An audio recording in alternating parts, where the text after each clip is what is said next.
Brou, do you feel totally vindicated? It's been a rough A block. I feel relieved. And that's what I felt yesterday. Because at halftime, I was like, oh, my. I'm not even going to get any relief. But, look, here's what I'll say. Why not believe in him now? And I'm not saying he's Mahomes. He's not in Mahomes' class. But let's be honest, who is? And I'm not saying he's Josh Allen or Lamar, but they're not in Mahomes' class either. They have bad playoff games here and there, too. Yeah. Purdy really hasn't. I mean, he played poorly last game against Green Bay, but came back with the game-winning drive. This guy has done all you could ask for of him. He's 4-0 in playoff games that he finishes. He broke Joe Montana and Steve, the franchise that they're in, the record for passing yards. He played well against some of the top teams in the league, struggled against some, but played great against others, Dallas, Philly, Jacksonville, so on and so forth. And then yesterday in the second half, I mean, Nick, I'm interested in hearing what you say. Because here's what he did in the second half. It's never been done by any quarterback in the last 30 years in any type of game, playoff or regular season. Throw for 150, rush for 45 plus, complete 80% of your passes, average 10 yards a carry, and no turnover. And doesn't even include his best play, bouncing a pass off a dude's helmet for 50 yards. Well, but hey, a little luck. Every team needs a little bit of luck.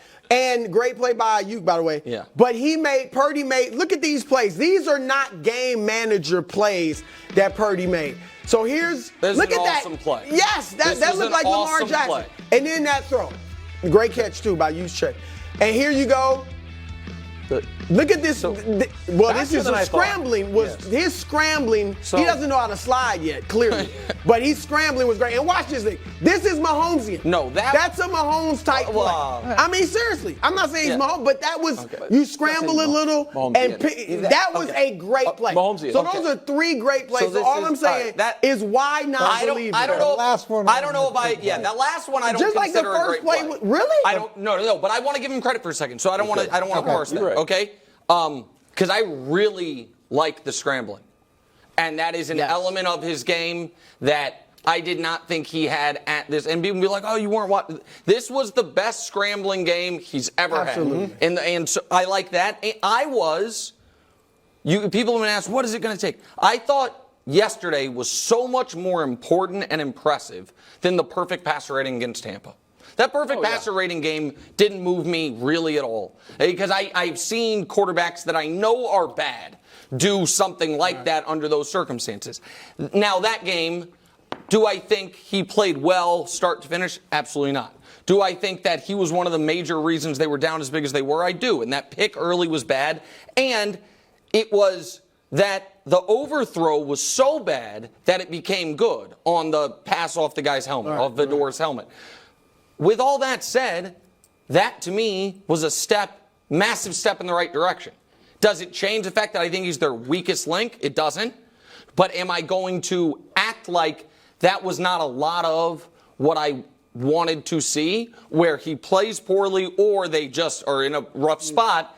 And he didn't seem to lose confidence. I think that the getting away with that pass that ended up Ayuk caught for 50 yards, from that moment forward, there weren't mistakes. There were a bunch before. There weren't mistakes. And, Coach, I think the scrambling element for a team that, while I'm not as down on the offensive line as I think Brou is, that is one of their weaker spots, that's an important element. And so I will give him credit as much as I can, given the fact of what he did over the entirety of the game. I thought it was the last 2 weeks are the things that I've been looking for. So I wanted to see whether or not he could bring the team back. And we saw that he hadn't been able to up to that point. So he does it against Green Bay, and then he does it massively here against Detroit. And you couple that with Shanahan's record being down by 7, which was 4-42 going into the Green Bay game. So they've done something that they've had real problems with, and I give them a ton of credit for that. And there were a significant amount of really impressive plays. The reason I didn't love that last play you showed is because he got away with it. But typically when you make throws like that where you're throwing across your body into traffic, that's going to hurt you more than it helps you. But he was poised, he was confident, and as poorly as he played in the second half, he made a ton of plays to bring him back. In the first half. In the first half, he made so many positive plays under absolute pressure, and he showed a lot of poise. So and it was the greatest got to comeback give him credit for in that. NFC title game history. The answer is yes. Were you vindicated? The answer is, without a doubt, yes. Well, I don't even want to do this. He's been fighting some opponents now. Now he's got to fight the champ, so it's a little different. There we go, Coach. No, I'm going to be grinding all 22 these next 2 weeks before I make my pick. Yeah. Coach Brou, I'm just letting you know right now. It sounds like Coach. Chiefs Kingdom is at capacity. So, I know Chiefs We had Kingdom one don't spot want left open. last Wiles one. got Even it, though I'm a and Midwest. the plane is taken over. Did Dan Campbell's aggressiveness lose this game? No, but he did make one grievous error, and it was not the fourth down calls. So listen, the one fourth down call that I disagreed with the most was when they were up 14. I would have kicked there personally because I think there is a massive psychological impact on San Francisco if you're down 3 scores. High scoring game, I feel like 2 scores, you always feel alive. Low scoring game, I feel like 1 score, you always feel alive. So like in the Chiefs game, I felt like being up 10 was huge. In that game, being up 17 would have felt huge. I know they have a shaky kicker. That one I would have gone for, but that's a judgment call. He can make it. We don't know if he would have made it. The thing that was indefensible, Coach, was running the ball down 10 right here when you have 3 timeouts and burning one. In the modern NFL, I shouldn't say modern, in the new onside kick NFL, if you get in an onside kick game, you lose. Right. You are better off being down 7 with all 3 of your timeouts and a minute left than you are what they did. That lost them the game. The game is over. The moment you run that play and then call timeout, the game's over. I don't care what you do. That is not a judgment call. That is not, I'm going with my team, what got us here. So that, to me, if they had just kicked the field goal on first down, they're fine. You kick off, you get a stop, you have a chance.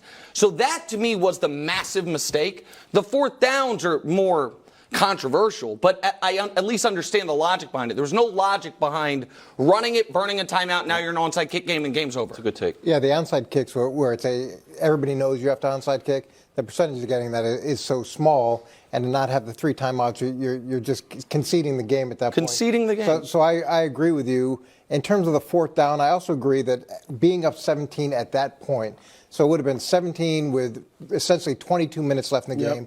They scored, you scored, and now you've exchanged blows. So it's not a big momentum killer, but then to get stopped on fourth down after they had the field goal, that's where you start, especially for an immature team, that you start feeling like, oh no, here we go. I don't know if we can win this.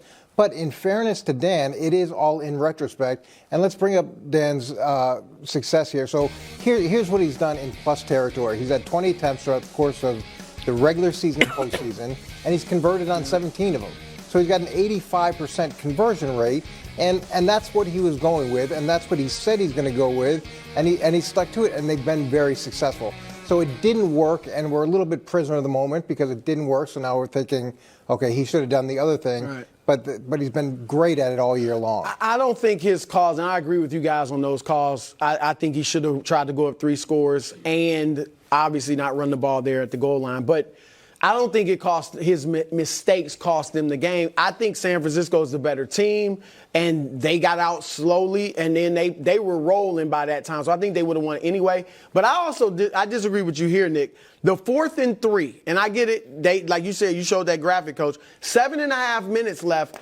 I feel like you should go for the tie. Tie the game up, and now we got a fresh game. There's a lot of time left, 7.5 minutes, so we got a fresh game. I think it gives you the momentum, and so I think he should have kicked that field goal. They would have got the ball back. Now, I know San Francisco was rolling, and they scored right away anyway, but I think that I might agree with you if I trusted that kicker more. There we go.